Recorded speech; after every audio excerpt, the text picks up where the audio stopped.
یہ بڑا عجیب ایک تصور ہوگا اس زمانے کے لیے.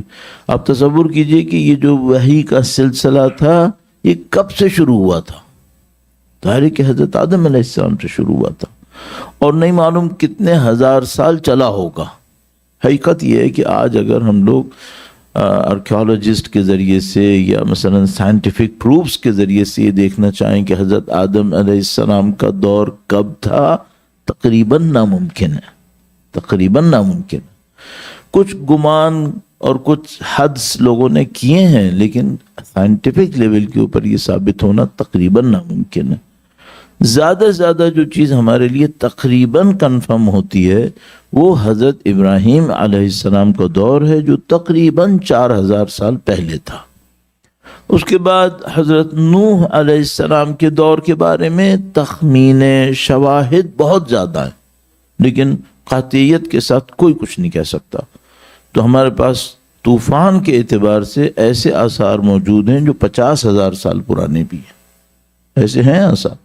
اور طوفان کے اعتبار سے زیادہ نزدیک اگر کوئی تاریخ کہے تو تقریباً 8,000 سال بیان کی جاتی ہے. تو یہ جو وحی کا سلسلہ تھا کہہ سکتے ہیں بہت آسانی سے کہ ہزاروں سال سے تھا اور اللہ کی طرف سے انبیاء معین ہوتے تھے، وہ وحی لے کر آتے تھے اور وہ وحی جو ہوتی تھی وہ لوگوں کی زندگیوں سے رابطے میں ہوتی تھی. یعنی آپ تصور کیجئے قرآن کریم میں جب بعض اوقات آیتیں نازل ہوتی تھیں تو ایسا ہوتا تھا کہ لوگوں کا کوئی واقعہ ابھی پیش آیا اور اسی وقت اللہ کی طرف سے کوئی وحی نازل ہو گئی.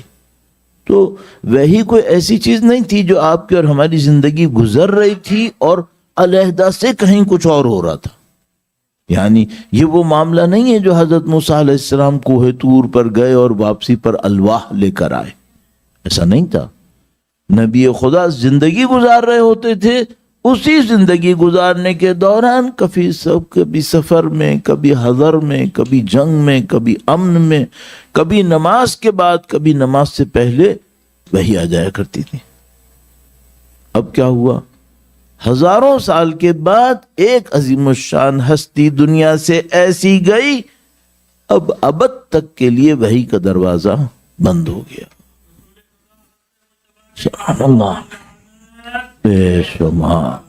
یہ جو درود بھیجے گا محمد و آل محمد صلی علی محمد و آل محمد وعجل فرج، یہ جو سلسلہ بند ہونا تھا اس نے مسلمانوں کے اوپر بہت ساری ذمہ داریاں رکھی. بہت ساری ذمہ داریاں. ایک ذمہ داری جو کم سے کم قرار پائی وہ یہ تھی کہ اب وہ لوگ کہ جو اللہ کے نبی کی زندگی میں اس وحی کے خلاف تھے کیا وہ خاموش بیٹھ جائیں گے؟ نہیں.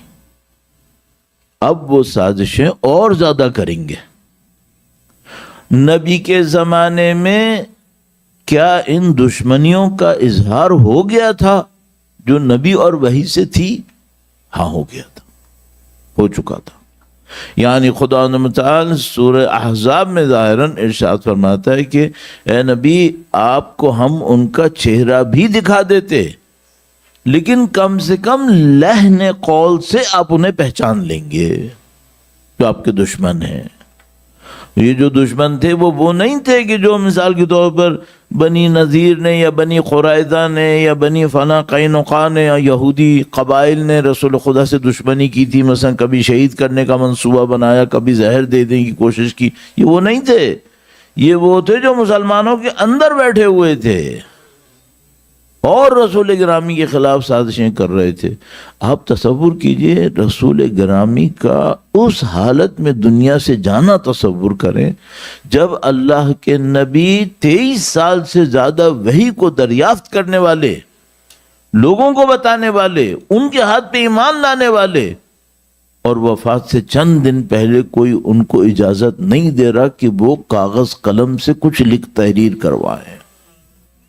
ہاں کتنا سخت مرحلہ ہوگا نبی کے لیے کہ مثال کے طور پر نبی خدا کیا دیکھ رہے ہیں؟ وہ یہ کہ میں 23 سال سے ان کو وحی سنا رہا ہوں، اللہ کا پیغام دے رہا ہوں، اور اس 23 سال میں نے کون سی قربانی نہیں دی. اور جن کے لیے یہ سب کچھ کیا 23 سال کے بعد جب جاتے ہوئے میں ان سے کہہ رہا ہوں کہ مجھے قلم اور کاغذ منگواؤ تاکہ میں تمہاری ہدایت کے لیے کچھ لکھ دوں، اور نعوذ باللہ کیا جملہ کہہ دیا۔ تو اب نبی خدا کی حیات طیبہ میں ہی یہ سب کچھ ہو گیا تھا۔ اب اگلا سوال ہے کہ نبی خدا کے جانے کے بعد کیا ہوا ہوگا؟ ہاں، تو یہ بہت بڑا ایک مرحلہ تھا، اور یہ وہ چیلنج تھا جس کے سامنے اہل بیت اطہار کے سچے چاہنے والے موجود تھے کہ بھئی جب نبی کی زندگی میں قرآن کے خلاف، ان کی تعلیمات کے خلاف اتنا کچھ ہو گیا تھا، اب کیا ہوا ہوگا؟ اب یہاں پر ایک اور مسئلہ بھی ہے، بہت سنجیدہ معاملہ ہے، آپ کی خدمت میں عرض کروں گا۔ درود بھیجے گا محمد و آل محمد پر، صلی علی محمد و آل محمد وعجل فرجہم۔ سوال یہ ہے کہ کیا ادیان کی تاریخ میں دین کا باقی رہ جانا دین کے صحیح ہونے کی دلیل ہوتا ہے؟ کہ بھئی دین ہے، اس کا مطلب یہ ہے کہ یہ دین صحیح ہے، کیا ایسا ہوتا ہے کیا؟ نہیں، ہرگز نہیں۔ کیوں؟ بہت واضح سی بات ہے، جب اللہ کے نبی تشریف لائے تو حضرت موسیٰ علیہ السلام کو آئے ہوئے تقریباً کہہ سکتے ہیں 2000 سے زیادہ سال ہو چکے تھے، اور حضرت موسیٰ علیہ السلام کی شریعت حضرت عیسیٰ علیہ السلام کے ذریعے سے نسخ ہو چکی تھی۔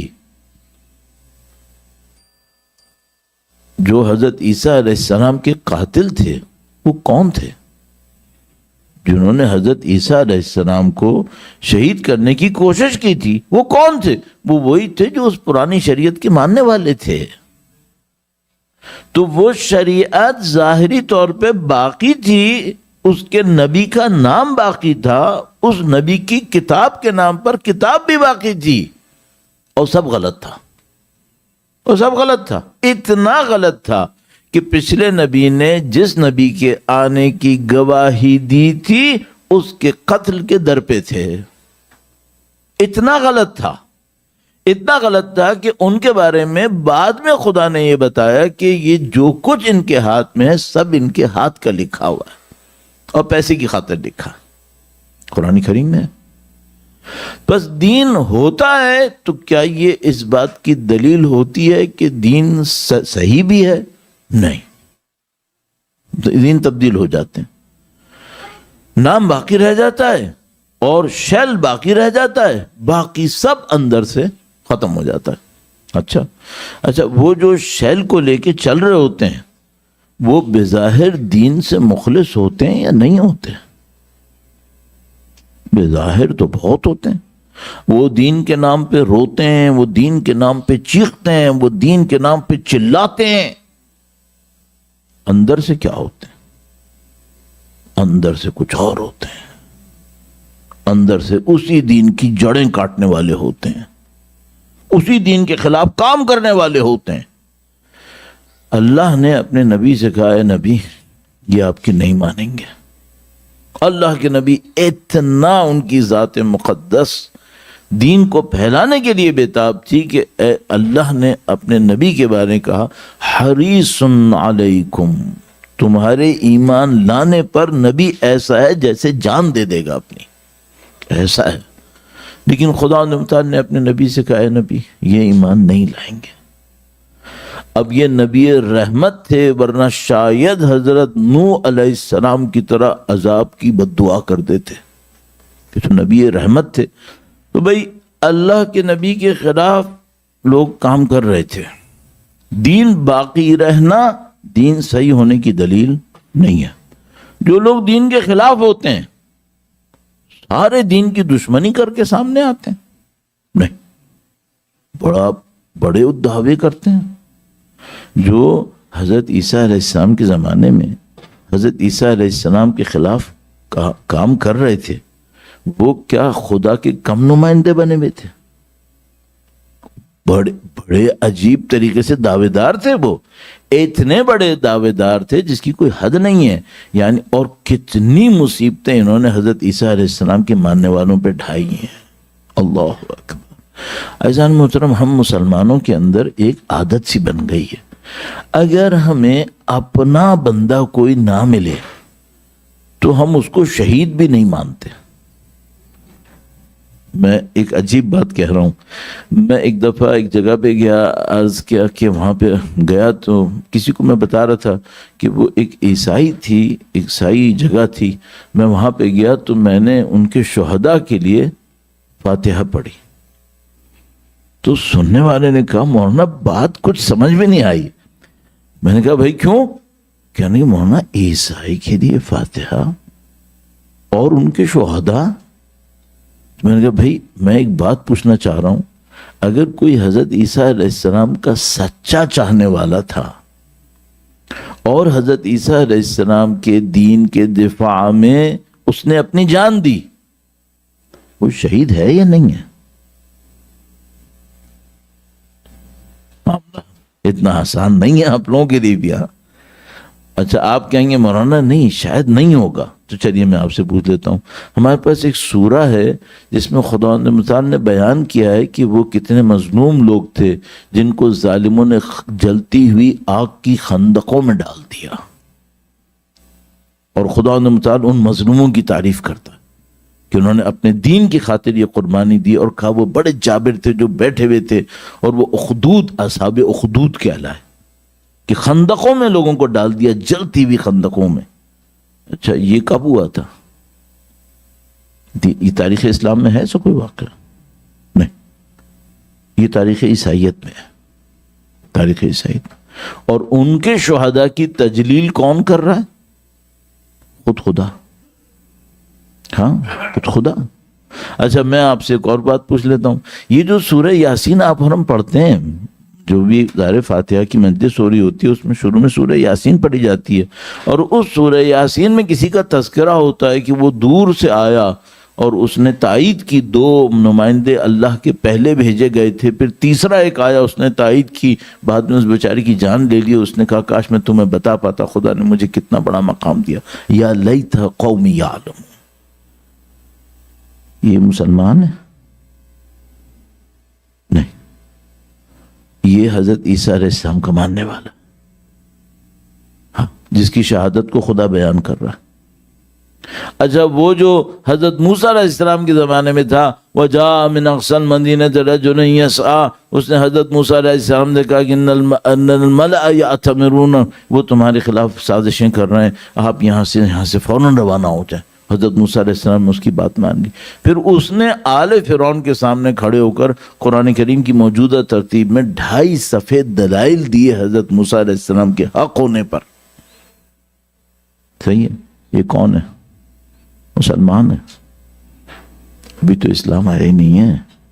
البتہ دین ہمیشہ اسلام ہوتا ہے، لیکن نبی کے نبوت کے اعلان سے 2000 سال پہلے کی بات ہے. اچھا اب اگر مجھے اس کا مقبرہ مل جائے تو میں وہاں جا کے فاتحہ پڑھوں یا نہ پڑھوں؟ ہاں اس کا مطلب یہ ہے کہ اگر ہمیں کوئی واقعی ایسا شخص مل جائے جو اس زمانے کے نبی کا ساتھ دیتے ہوئے جان دے گیا تھا، وہ اپنے دور کا شہید کہلائے گا یا نہیں کہلائے گا؟ کہلائے گا. اس کا احترام کرنا چاہیے نہیں کرنا چاہیے؟ احترام کرنا چاہیے، احترام کرنا چاہیے. یہ سب خدا کے بندے ہیں. یہ تو خدا متعال نے کہا ہذہ امتکم امتا واحدہ.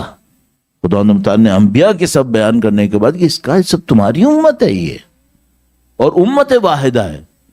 تم لوگ تقطعو، تم لوگ ایک دوسرے کے درمیان ٹکڑے ٹکڑے ہو گئے، ورنہ خدا ان کو ایک امت دیکھ رہا. صحیح، یہ وہ بصیرت ہے جو خدا ہمیں دیتا ہے. اور خدا متعال اس لیے ہم سے کہتا ہے کہ ہم میں سے کوئی ایسا نہیں جو تمام انبیاء پہ ایمان نہ لائے. انبیاء پہ ایمان لانا پڑتا ہے، انبیاء کی کتابوں پہ ایمان لانا پڑتا ہے.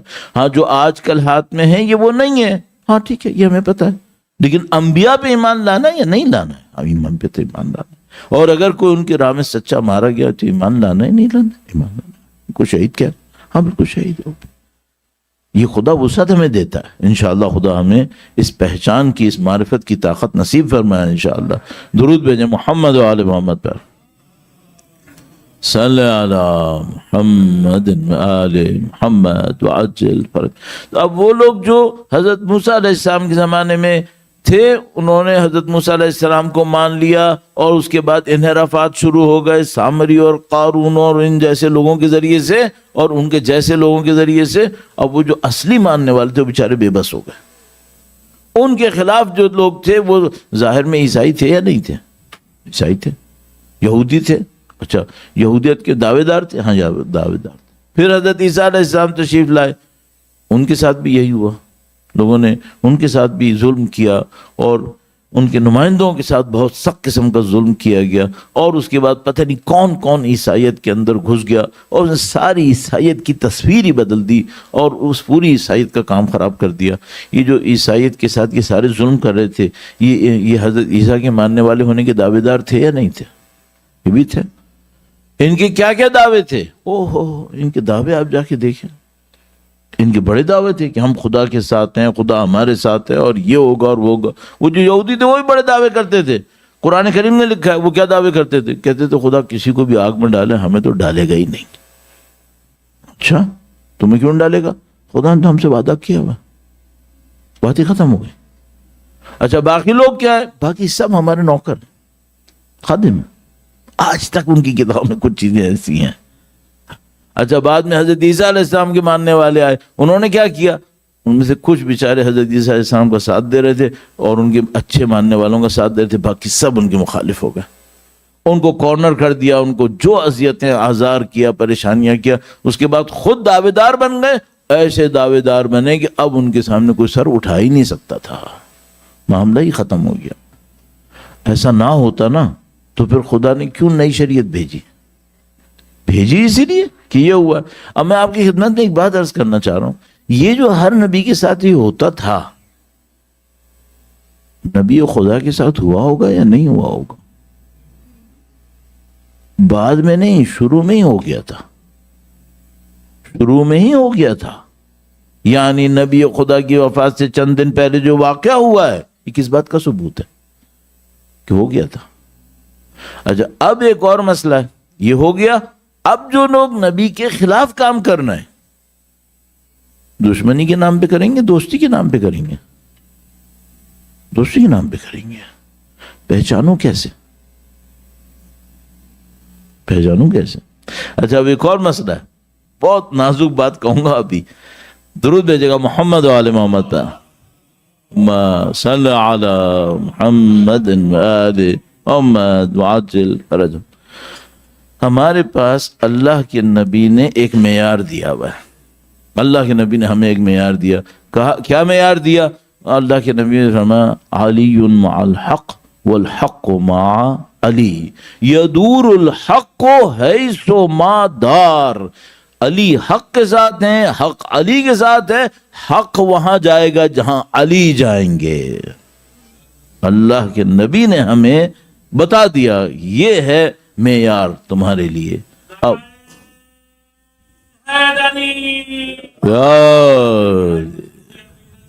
سلام اللہ اللہم صلی علی محمد و آل محمد وعجل فرجهم. سلام اللہ علیہ. اللہم صلی علی محمد و آل محمد وعجل فرجهم. اب ایک دشمن ہے، وہ نبی کے ساتھ دشمنی کرنا چاہتا ہے اور امیر المومنین کا بھی دشمن ہے. بہت آسانی سے آئیڈینٹیفائی ہوگا اور اس کا کام ختم. ہوشیار دشمن کیا کرے گا؟ وہ دکھائے گا میں علی کا دوست ہوں. اب کیا ہوگا؟ اندر سے دوست ہوگا؟ نہیں، قسم کھایا وہ دشمن ہوگا. اب کیا ہوگا؟ جو اصل سوچنے کا معاملہ ہے وہ یہاں پر ہے. یعنی ایک آدمی ہے، اس کو قرآن کریم سے لڑنا ہے اور وہ یہ بتا دے نعوذ باللہ میں قرآن کا دشمن ہوں.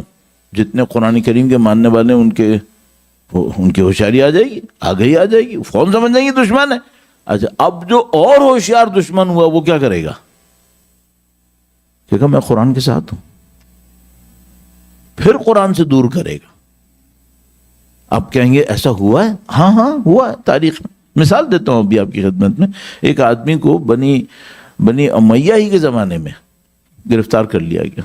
لوگوں نے پکڑ لیا اس کو کہ بھائی یہ تو غلط روایتیں سناتا ہے، اور اس کو بعد میں ہینگ کر دیا گیا، اس کو سزائے موت ہو گئی. اچھا جرم کیا تھا اس کا؟ لوگ کیسے سمجھے؟ لوگ ایسے سمجھے، وہ آیا اس نے کہا کہ بھائی فلاں اگر کوئی سورہ پڑھے اس کا ثواب اتنا ثواب جس کی کوئی حد نہیں. لوگوں نے سنا، انہوں نے کہا بہت اچھی بات کہہ رہا ہے، الحمدللہ قرآن کریم پڑھنے کا ثواب ہے، اور یہ قرآن کریم پڑھنے کا ثواب بتا رہا ہے. ایک سورہ اس نے بتائی، اتنا ثواب لوگوں نے کبھی نہیں سنا تھا کوئی اور سے. انہوں نے کہا ٹھیک ہے اچھی بات ہے، اس نے اچھا سنا.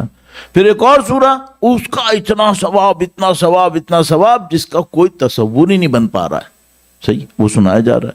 اچھا کچھ دیر میں لوگ الرٹ ہوئے، کچھ سالوں میں یہ کیا ہو رہا ہے، اس کو ہی سارے ثواب پتہ ہیں باقیوں کو کیوں نہیں پتا.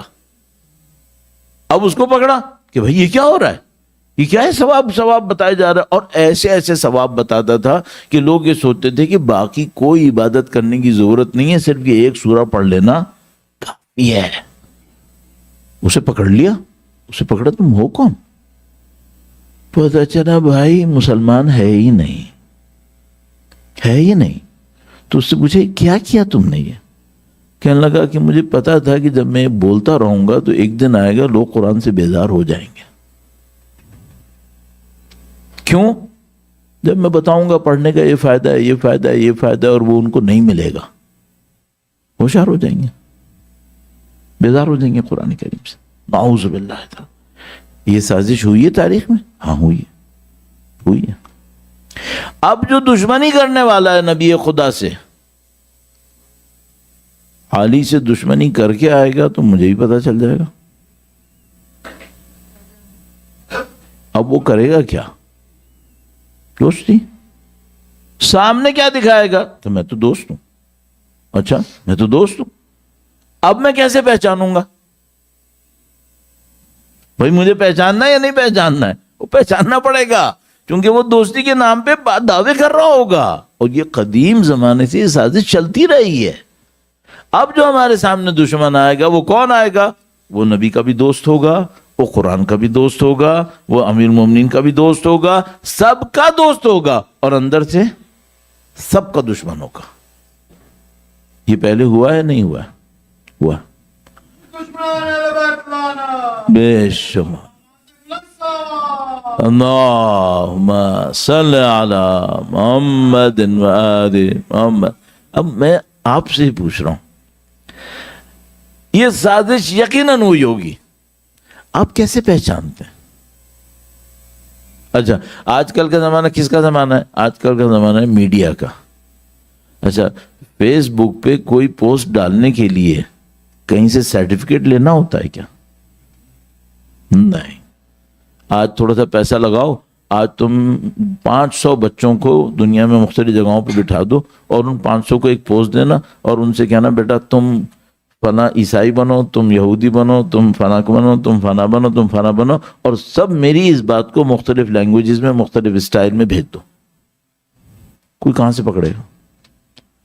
اچھا جب میرے سامنے 25 قسم کے مذاہب فرقوں کے نام پر ایک ہی بات آ رہی ہوگی، مختلف لہجوں میں، مختلف زبانوں میں، مختلف اندازوں میں، ایک کہانی کے ذریعے سنائے گا، ایک روایت کے ذریعے سنائے گا، ایک فلسفے کے نام پہ دے گا، ایک سائنس کے نام پہ دے گا، میں متاثر ہوں گا یا نہیں ہوں گا؟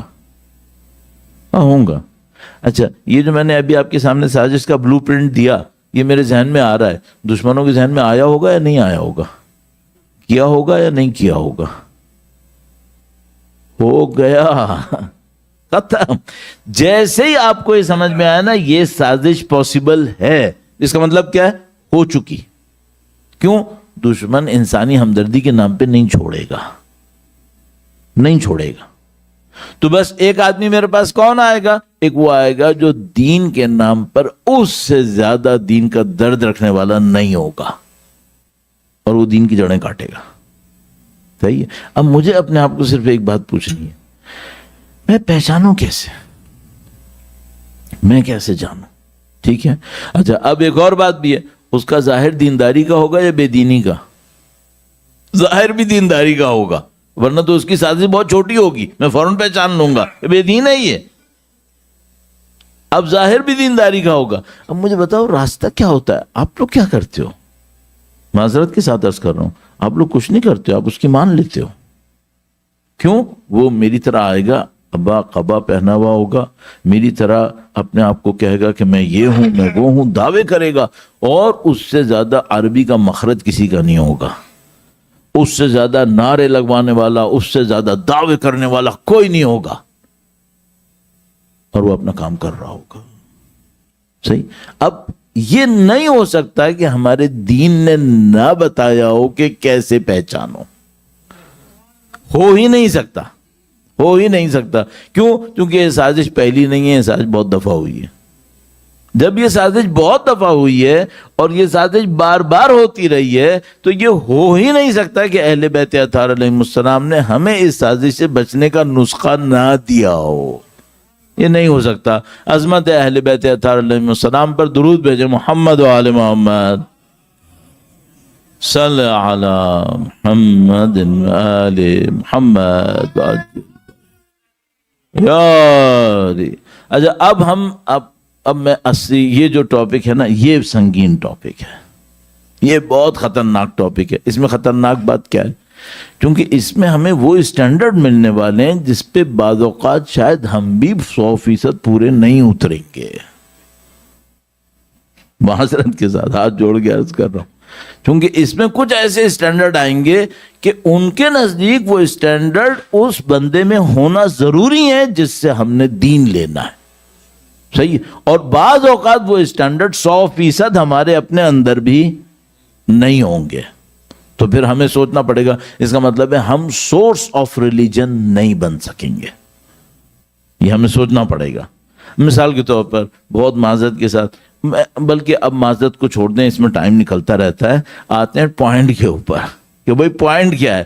تو میں پہلا پوائنٹ آپ کی خدمت میں عرض کرتا ہوں. درود بھیجے گا محمد و آل محمد پر. صلی علی محمد محمد وعجل فرجهم. بہت اچھا ہوا ہے کہ یہاں پہ بہت بڑی ڈیجیٹل گھڑی لگی ہوئی ہے جس سے ہم یہ دیکھ پاتے ہیں کہ کتنا ٹائم اس وقت ہو رہا ہے. لیکن یہ اس کے لیے اچھا ہے جس کو یہ یاد ہو کہ شروع کب ہوا تھا. ابھی کوئی مجھے بتائے شروع کتنے بجے ہوا تھا؟ اب اتنا بھی میں بے خبر نہیں ہوں. اللہم صلی علی محمد و آل محمد وعجل فرجهم. ایک بار پھر عظمت اہل بیت اطہار علیہ السلام پر درود بھیجیں. محمد و آل محمد صلی علی محمد و آل محمد وعجل فرجهم. اچھا یہ کیوں میں نے اتنے دعوے سے کہا کہ اہل بیت اطہار نے ہو ہی نہیں سکتا کہ نہ بتایا؟ کیوں؟ ان کے زمانے میں بھی سازشیں یہی تھیں. ہمارے پاس ایک روایت موجود ہے جس میں مولا پانچویں سرکار کے زمانے میں ایک آدمی لوگوں کے درمیان ان کا ماننے والا بن کے جاتا ہے اور کچھ روایتیں کہتا ہے اور بندہ بنی امیہ کا ہے. صحیح ہے. امام کے ماننے والے اس کو آئیڈینٹیفائی کرتے ہیں اور امام سے پوچھتے ہیں امام یہ ایسی باتیں کر رہا ہے. امام نے کہا ہمارا کوئی تعلق نہیں ہے اس سے. تو کہا حکم کیا ہے؟ کہا اس کو محفل سے باہر نکالو، یہ تمہارے کام کا نہیں ہے، یہ تمہارے لیے دشمنی کر رہا. ساری روایتیں فضیلت میں بتاتا تھا، ساری روایتیں فضیلت میں بتاتا تھا، اور اہل بیت اطہار نے کہا نہیں ہمارا نہیں ہے، ہم نے کہا ہی نہیں، اس کو باہر نکال دو. یہ ہمارے پاس روایت موجود ہے. صحیح ہے. اچھا اب میں نے آپ کے سامنے کہا تھا بھائی وہ میں کیسے پہچانوں کیسے؟ صحیح ہے. ہاں اب امام سے پوچھتے ہیں کہ بھائی مولا یہ بتائیں کہ یہ اس طرح سے ایک بندہ ہے تو ہم کیسے پہچانیں؟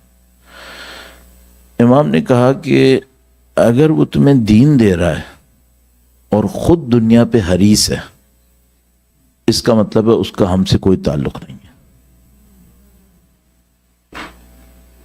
بھائی آیا تھا دین دینے کے لیے، صحیح ہے، اور اپنی زندگی میں دنیا پہ حریص ہے. تو دین کی محبت دنیا کی لالچ کے ساتھ جمع نہیں ہوتی ہے. کون سا دین دینے آیا پھر یہ پوائنٹ اہل بیت اطہار علیہ السلام نے ہمیں دیا. اتنا یونیورسل پوائنٹ ہے، اتنا یونیورسل کہ امام نے کہا کہ اگر وہ تمہیں دین دینے آیا ہے، اور دین نے ہمیں حکم کیا دیا تھا؟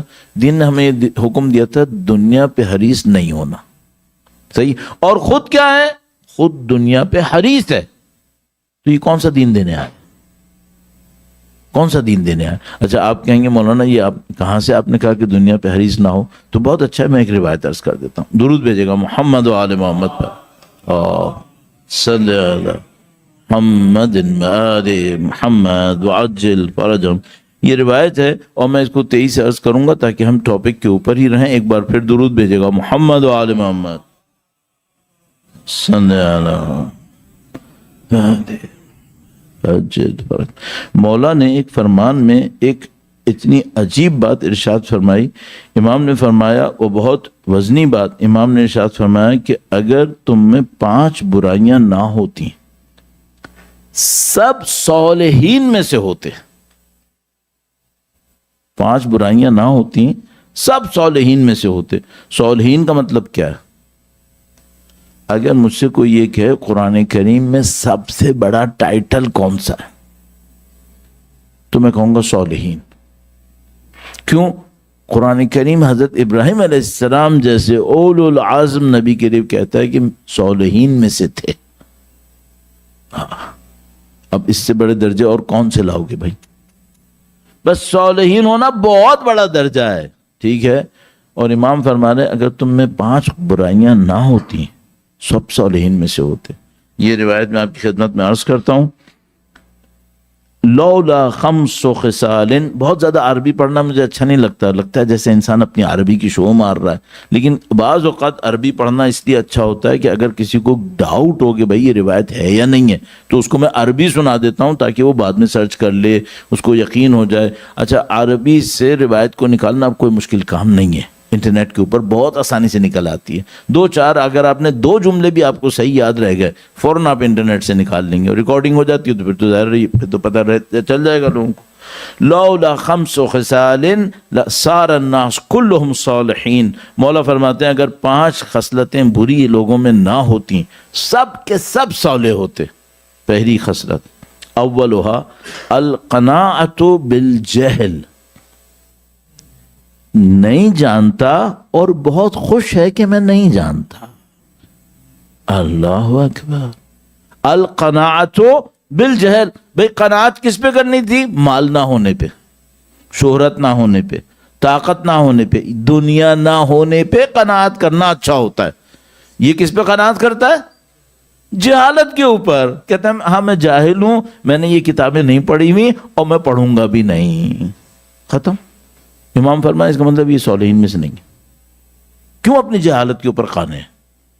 اچھا باقی دنیا میں بہت ہوشیار ہے، کس اسٹاک میں لگانا ہے، کس کمپنی کو خریدنا ہے، کس گاڑی کو لینا ہے، بڑا استاد ہے. جب اس سے کہو تم نے فلاں کتاب پڑھی ہے، نہیں. بلکہ قدیم زمانے میں جو ایسے جوہال تھے وہ ایک بات کہتے تھے، ہم تو وہ ہیں کہ ہم نے عالم کے پیچھے جماعت بھی نہیں پڑھی ہے. اپنی جہالت کا اظہار وہ ایسے کرتے تھے کہ ہم اتنے توپ ہیں کہ ہم نے تو کسی عالم کو اس قابل بھی نہیں سمجھا کہ ہم اس کی جماعت بھی پڑھیں. اس طرح کرتے تھے. ابھی کیا ہے؟ ابھی یہ ہے کہ ایک اور بہت آج کل ایک بہت مسخرہ ہوا ہے. وہ کیا ہے؟ ہم لوگ انفارمیشن کو علم سمجھ رہے ہیں. اگر میرے پاس انفارمیشن ہے، کہاں سے آئی ہے؟ انٹرنیٹ سے آئی ہے، اے آئی سے آئی ہے، انفارمیشن آئی ہے. میں کیا سمجھ رہا ہوں؟ یہ علم ہے. صحیح ہے. آپ کہیں گے اور کیا ہوتا ہے؟ جا کے دیکھو اہل بیت نے علم کسے کہا، دیکھو تو صحیح. صراحت کے ساتھ حدیث عنوان بصری میں امام ارشاد فرماتے ہیں علم سیکھنے سکھانے سے نہیں ہے، علم وہ نور ہے جو خدا جس کے قلب پہ چاہتا ہے نازل کرتا ہے. کس کے قلب پہ؟ امام نے 12 صفتیں بتائیں، یہ صفتیں ہوتی ہیں تو وہ قلب پہ نزول ہوتا ہے اس کا. مفت میں کہاں سے ہو رہا؟ اچھا میں نے کیا کیا ہے، آج کل ہم لوگ ریسرچ کسے کہتے ہیں؟ گوگل پہ جاتا ہے 2 دفعہ سرچ مارتا ہے، کہتا ہے میں نے ری سرچ کر لیا. ری تو 2 دفعہ سے ہو جاتا ہے نا، تو ری سرچ کر لیا میں نے. ری سرچ کرنے میں کیا ہے تو 2 دفعہ گوگل کیا تھا اس نے. ماشاء اللہ، دس از یور ریسرچ. ہاں تو آج کل یہ مسئلہ ہے، ہر آدمی یہ سمجھ رہا ہے کہ مثلا وہ کل پرسوں کہیں پہ نہیں، کچھ دن پہلے کہیں ایک بات ہو رہی تھی تو مائک میں کوئی پرابلم تھی، تو میں نے کہا بھائی جو لوگ اس کے ٹیکنیکل ایشوز کو جانتے ہیں، اس کے ماہر ہیں، وہ ذرا اٹھ کے جائیں. تو اتنے لوگ گئے کہ ایک صاحب نے کہا لگ رہا ہے سبھی ماہر ہیں. تو میں نے ان سے کہا کہ اگر میں نے کہا ہوتا نا مجتہدین جائیں تو ہال خالی ہونا تھا. وہ تو شکر ہے میں نے مائک کا ٹیکنیشین کہا تھا. یہ عالم ہے ہمارا اس وقت. اس کے بعد کیا ہونا ہے؟ اس کے بعد پھر دین کا تو اللہ ہی حافظ ہے. امام نے فرمایا کہ اگر 5 خصلتیں نہ ہوتی سب صالح ہوتے. پہلی خصلت کیا ہے؟ جاہل ہے اور اپنی جہالت پہ قانع ہے. کہتے ٹھیک ہے، ایک پی ایچ ڈی ہو شاید، دین نہیں جانتا، اس میں استاد ہے، اس میں نہیں ہے. کہتے کوئی بات نہیں، جانے دو، ایسے ہی صحیح. دوسری بات والحرص علی الدنیا، میں نے یہاں سے نکالا دنیا پہ حریص ہے. اچھا میں ایک بات پوچھتا ہوں، دنیا پہ حریص کون ہوتا ہے؟ بھائی ایک بات ہے، اگر میں کہوں نا معذرت کے ساتھ، بہت معذرت کے ساتھ، برا نہیں مانیے گا، اگر میں کوئی مجھ سے کہے بھائی تم مٹھائی پہ حریص ہو، ٹھیک ہے، تو اس نے کیا دیکھا ہوگا؟ جہاں 1 گلاب جامن لوگ کھا رہے تھے میں نے 4 کھا لی، صحیح ہے، تو کہے گا بھائی یہ مولانا جو ہے یہ گلاب جامن پہ حریص ہے، یہ تو ٹھیک ہے بھائی، اس کی بات صحیح ہے، اس کے سامنے نظر آ گیا کہ اس نے میں نے یہ کیا حرکت. اچھا یہ جو دنیا پہ حریص ہوتا ہے، دنیا کوئی علیحدہ سے کوئی چیز تو نہیں ہوتی، سبسٹنس. تو دنیا پہ حریص کس چیز کا حریص ہوتا ہے؟ دنیا کے پیسے کا، دنیا کی شہرت کا، دنیا کی طاقت کا، دنیا کے مزوں کا. ورنہ خود دنیا کوئی ٹشو پیپر تھوڑی ہے یا گلاب جامن تھوڑی ہے کہ اس کا حریص ہوگا. دنیا کی کوئی اور چیز ہوتی ہے جس کا وہ حریص ہوتا ہے. وہ کیا ہوتی ہے؟ لذتیں، خواہشیں، اور میں نے بتا دیا دولت، طاقت، شہرت اور 10 لذتیں اور جس کا کہنا یہاں پہ بیٹھ کے اچھا نہیں لگے گا. ان سب کا حریص ہوتا ہے. اچھا اب یہ دنیا کا حریص ہوتا ہے اور دین کے دعووں میں استاد ہوتا ہے. یہ امام فرمانے یہ تمہارے سامنے نشانی ہے، یہ سمجھ جاؤ دین نہیں ہے اس کے پلے، باقی سب کچھ ہے. والحرص علی الدنیا، دوسری بات کیا ہے؟ دنیا پہ حریص ہے. تیسری بات کیا ہے؟ بہت عجیب بات ہے، جو ہم لوگوں کی میٹریلسٹک کلچر ہے اس میں تو یہ تیسری بات کھپی نہیں رہی ہے. بہت عجیب بات ہے. بہت معذرت کے ساتھ اس بات کی ہمت پانے کے لیے کہ مولا کا یہ فرمان سن سکیں اور اس کو سمجھ سکیں، درود بھیجے گا محمد و آل محمد پر.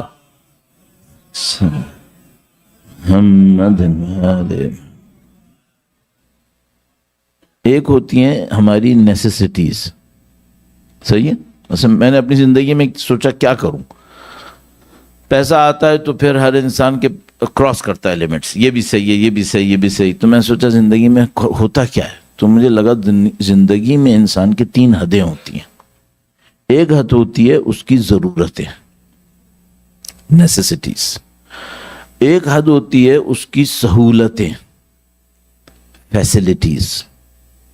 اور ایک تیسری حد ہوتی ہے اس کی آسائشیں، اس کو کہتے ہیں لگژریز.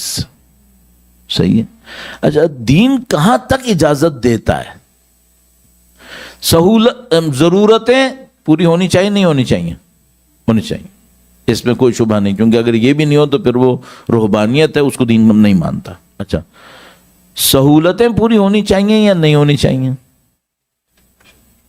بھائی اب مثال کے طور پر اگر یہاں پر یہ سینٹرل نہ ہوتا، صحیح ہے، تو ایسا نہیں تھا کہ ہم سب کا انتقال ہو جاتا. لیکن سینٹرل ہے، سہولت ہے ہمارے لیے، ٹھیک ہے. اچھا اب ہوتا یہ ہے کہ جب کوئی سہولت زیادہ عرصے مل جاتی ہے تو کیا بن جاتی ہے؟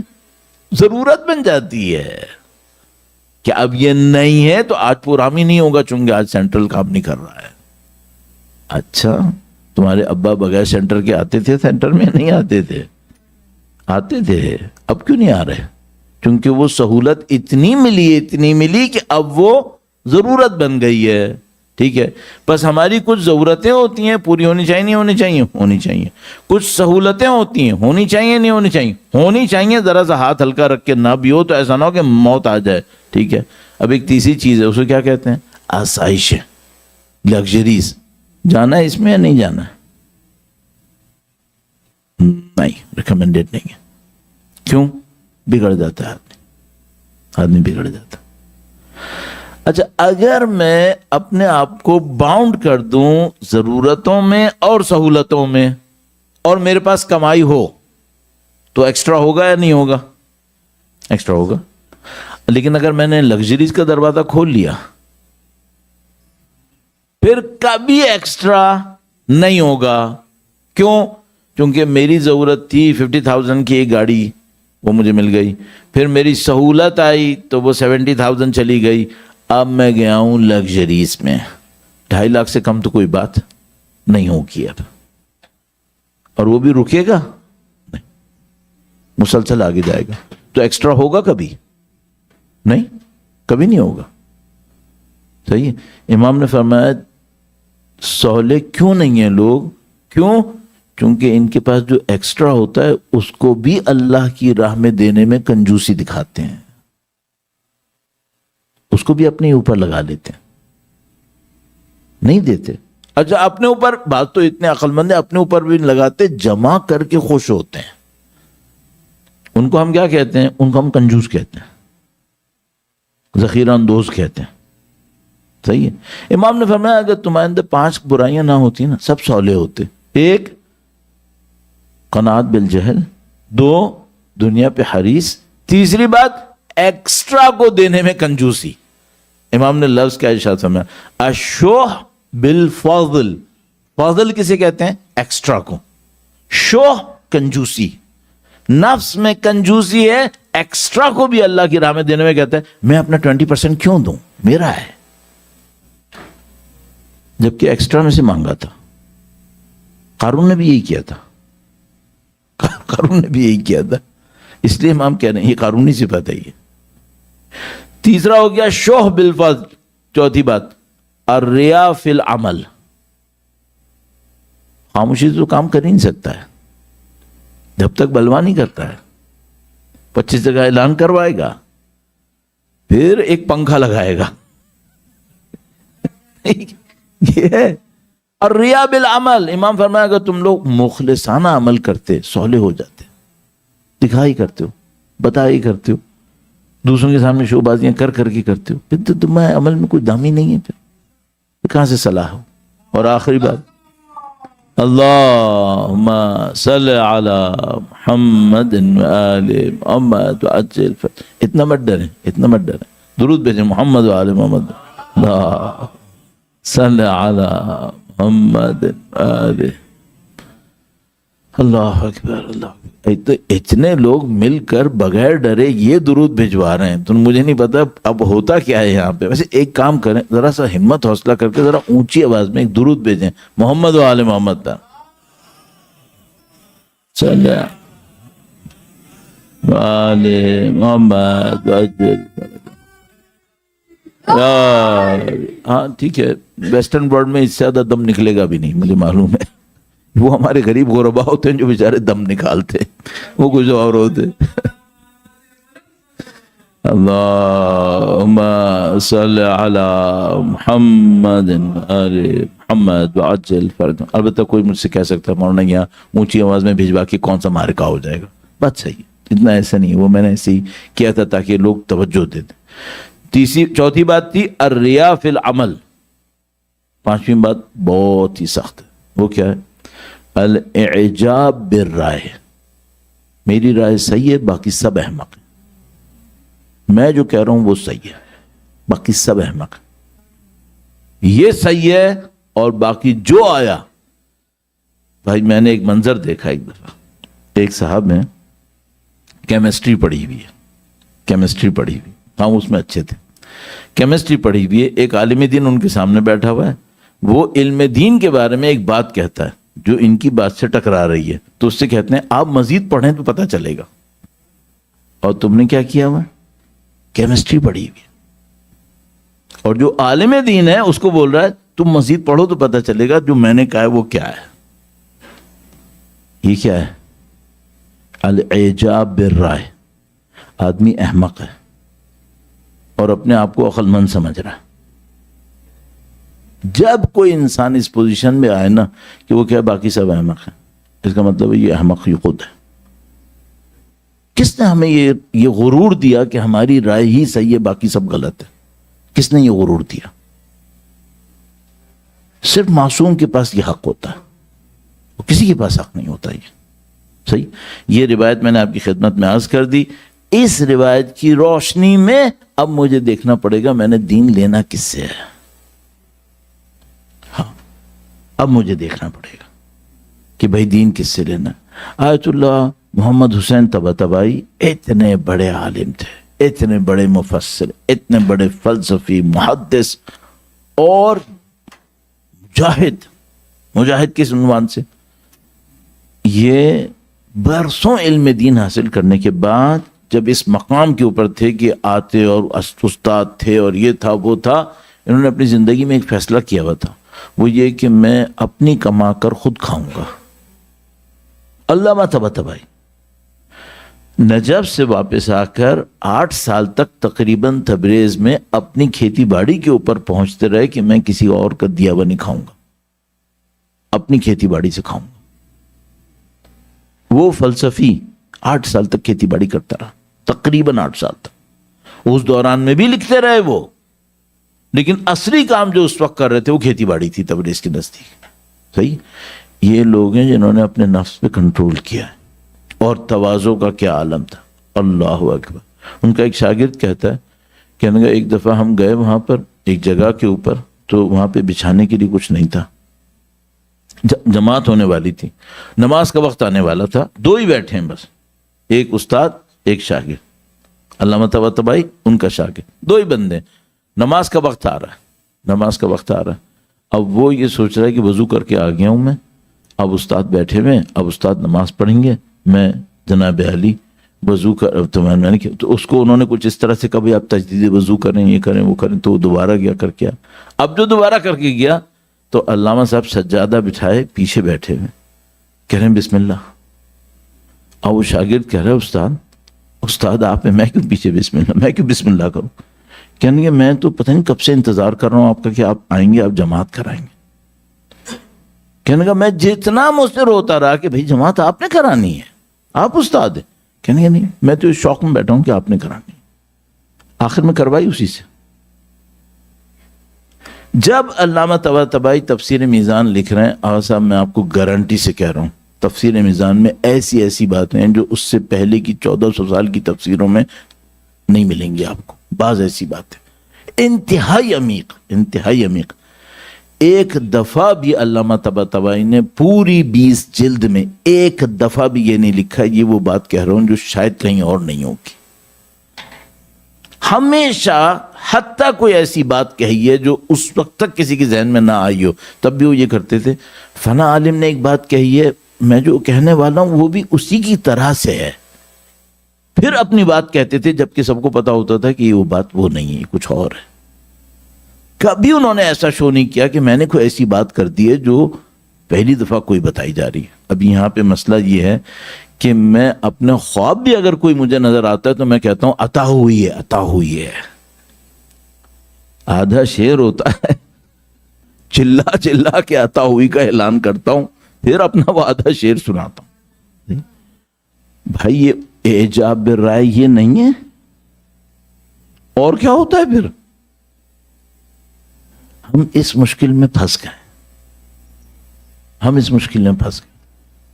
اچھا اب ظاہر ہے مشکلوں کے مختلف حدود ہیں، ایک قوم کہیں پھنسی ہوئی ہے، ایک قوم کہیں پھنسی ہوئی ہے، جو مظلوم ہے وہ کون ہے؟